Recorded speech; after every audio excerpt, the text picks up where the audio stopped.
विक्रिया से बने हुए थे। सुन रहे हो?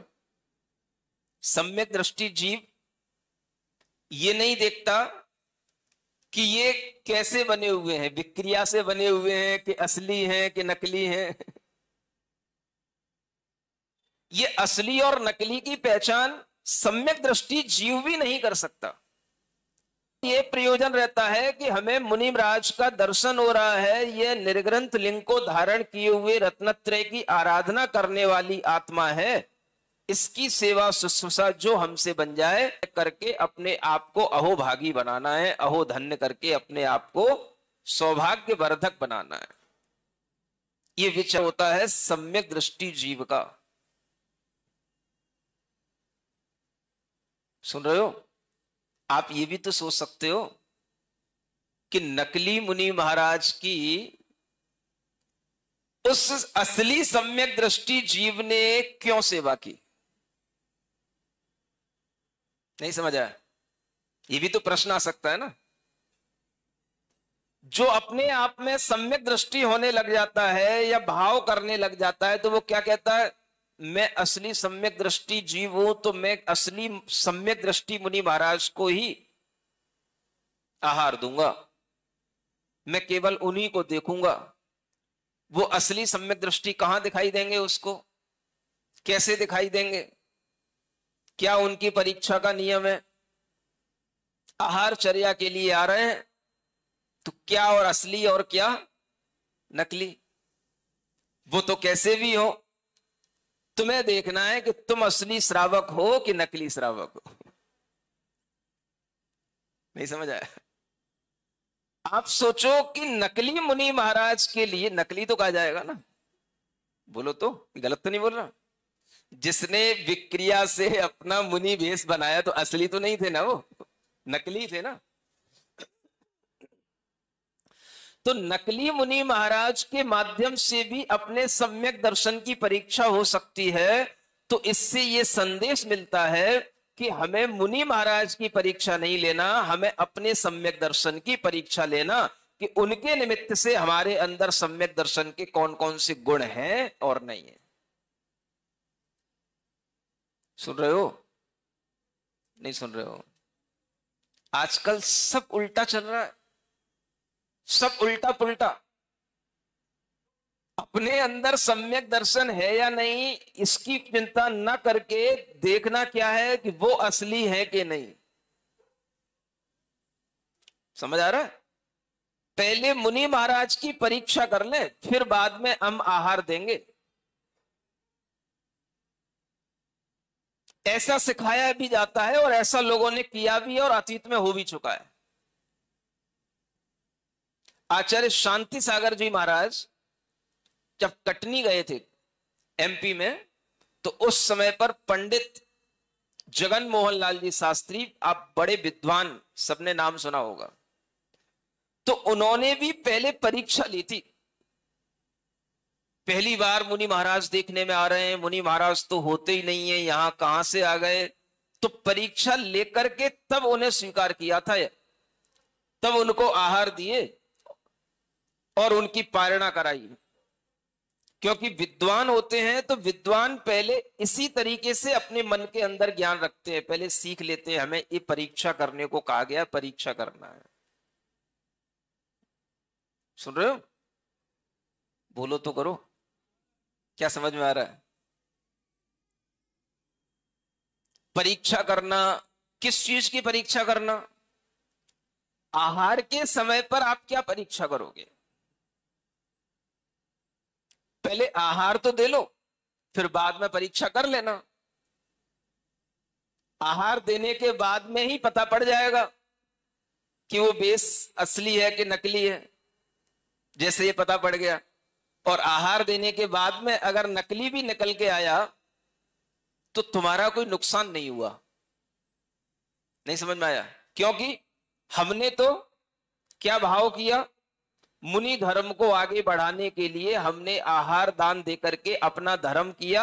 लेकिन अगर ये नकली भी निकल करके आया तो बस अब समझ में आ गया कि नकली है। अब दोबारा वो देव आएगा मुनि महाराज बन के तो क्या उद्यान आहार देगा उसको?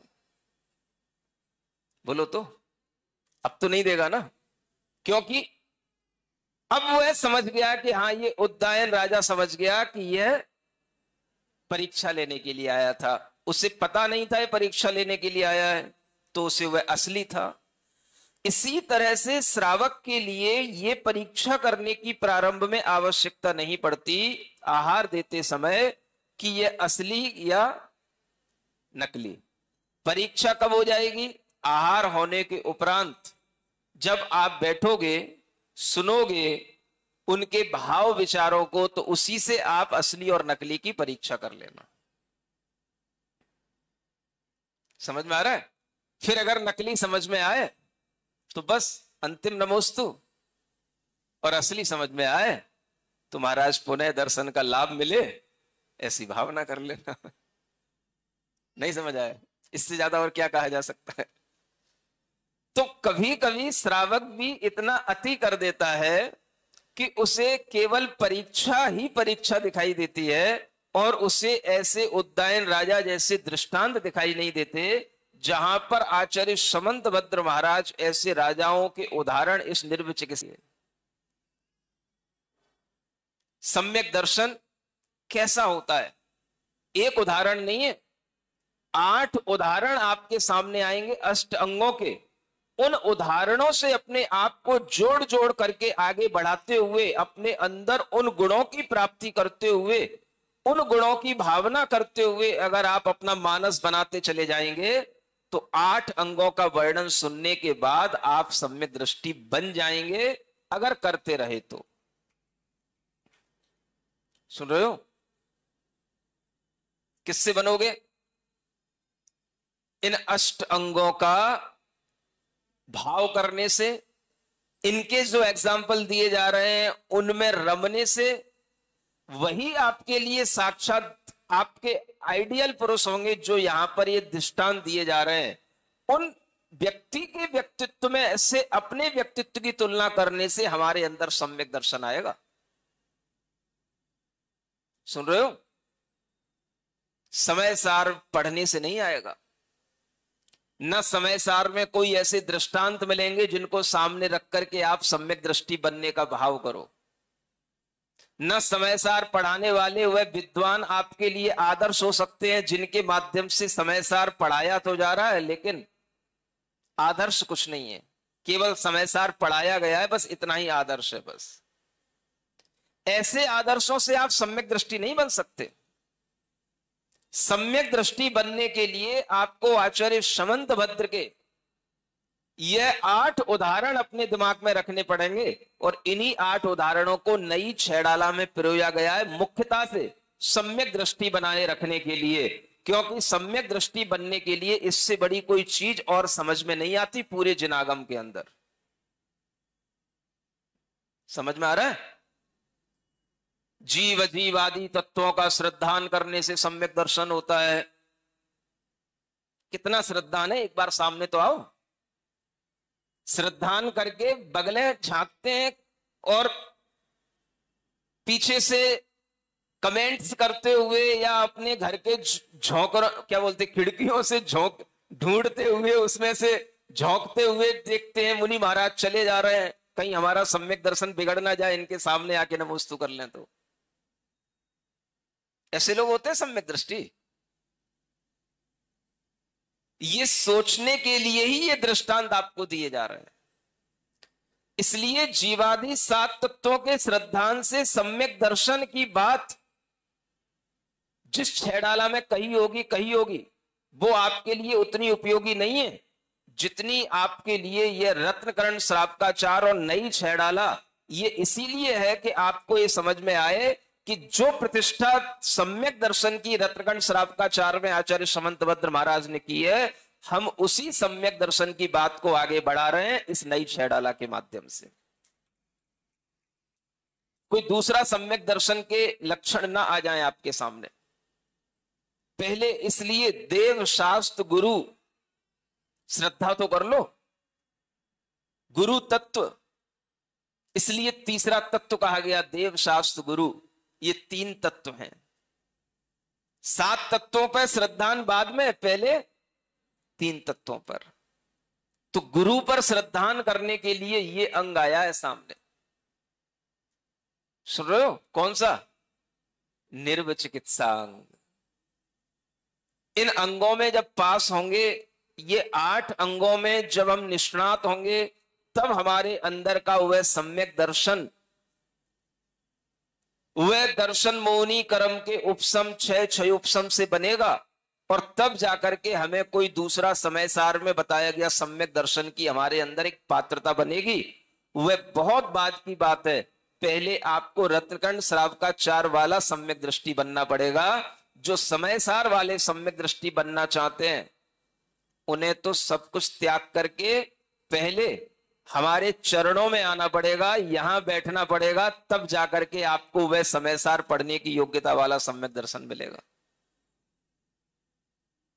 समझ में आ रहा है? इसलिए आप लोग न भ्रमित हो और न भ्रमित होने वाले लोगों से अपना संबंध जोड़ करके भ्रमित होने के लिए तत्पर हो। सम्यक दृष्टि जीव इतने स्पष्ट, इतने निर्विचिकित्सा आदि अंगों को धारण करने वाले, इतने उदार, इतने अपने आप में सरल होते हैं कि वह किसी भी प्रकार का आग्रह किए बिना सबसे पहले देव शास्त्र और गुरु की श्रद्धा रखने वाले होते हैं। इसलिए यहां पर 7 तत्वों के कोई उदाहरण नहीं दिए गए कि जीव तत्व में ये प्रसिद्ध हुए कि अजीव तत्व में ये प्रसिद्ध हुए। इन तत्वों की बात तो बाद में, पहले बात किसकी? देव शास्त्र गुरु की। इसलिए 8 ही अंगों में आप देखेंगे कोई उदाहरण देव के लिए है, कोई शास्त्र के लिए है और कोई गुरु के लिए है। इसलिए ये 3 अंग हमारे अंदर सम्यक दर्शन के 8 अंग को परिपूर्ण बनाने के लिए पर्याप्त होते हैं। यह विचार रख करके आपको निर्विचिकित्सा अंग के बारे में सोचते रहना है। और अगर अपनी सोच न बने तो ऐसे उद्दायन राजा के बारे में सोच करके अपने अंदर साहस बढ़ाना है कि हमारे अंदर भी यह योग्यता आए कि हम भी ऐसे, अगर कभी अवसर प्राप्त हो तो इन अवसरों पर घबराएं नहीं, विचलित ना हो, और हम सम्यक दृष्टि होने के नाते ऐसे गुरुओं की सेवा करने में भी तत्पर रह सकें। यह भाव अगर हमारे अंदर बनता है तो यही सम्यक दर्शन का सबसे बड़ा भाव है। ओम अरहम, ओम अरहम, ओम अरहम बोल। ओम अरहम, ओम अरहम। सभी कार्य की सिद्धि से तो पहले इसको बोल। सभी कार्य की सिद्धि से तो पहले इसको बोल। ओम अरहम नमः, ओम अरहम नमः, ओम अरहम नमः, ओम अरहम नमः। बोलिए महावीर भगवान की। जय बोलिए परम पूज्य मुनिवर श्री प्रणव